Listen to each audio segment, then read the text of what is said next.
একদিন আমার নবীর দরবারে ফেরেশতাদের সর্দার জিব্রাইল আসছে।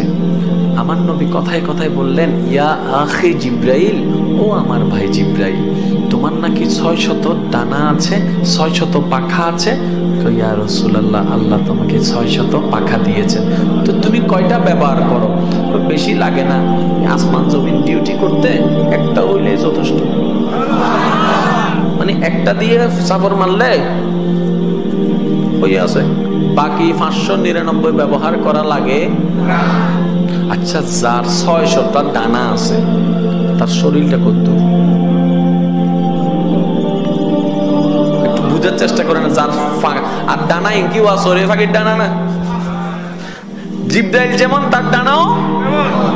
আমার নবী বললেন, জিব্রাইল মনোযোগ, নবী কথা বলছেন নূরের ফেরেশতা সর্দার জিব্রাইলের সাথে। কাদের নবী? আমাদের নবী তো একটু বাপ নিয়ে বলেন না ভাই, কাদের নবী? জিব্রাইলের সাথে কথা বলছে।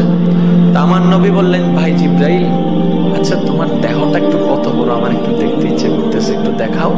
তখন জিব্রাইল বললেন, ইয়া রাসূলুল্লাহ, আমাকে ক্ষমা করবেন, আল্লাহ আমাকে যে বডিটা দান করেছে ওই বডির রূপটা নেওয়া যদি নিতে যাই পৃথিবী ছোট হয়ে যাবে, পৃথিবী ছোট হয়ে যাবে। আমি এটা এখানে খুলতে পারবো না, দেখাইতেও পারবো না।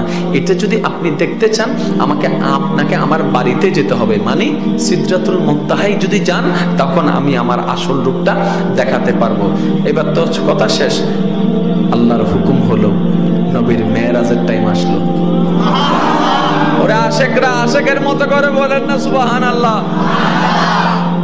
আল্লাহর হুকুম হলো, মেরাজের সময় আসলো, জিব্রাইল খাদেম হিসাবে আসলো, বোরাক গাড়ি হয়ে আসলো, নবীর ঊর্ধ্বগমন শুরু হয়ে গেল। যাইতে যাইতে সিদরাতুল মুনতাহার ঘটনা আপনারা সবাই জানেন। জিব্রাইল গিয়ে থমকে গেল, ইয়া রাসূলুল্লাহ, আমার আর কোনো পারমিশন নাই যাওয়ার, আপনি যান। আমার নবী বললেন, জিব্রাইল, আমি একটা কথা বলছিলাম যে তুমি বলছিলে যে তোমার বাড়িতে আসলে দেখাবা, একটু দেখাও তো তোমার শরীরটা। বলার সাথে সাথে আসল রূপে চলে আসলো, আসল রূপে চলে আসলো, আসল রূপে চলে। আর একটু জোরে বলেন না রে ভাই। আসল রূপে চলে আসলো।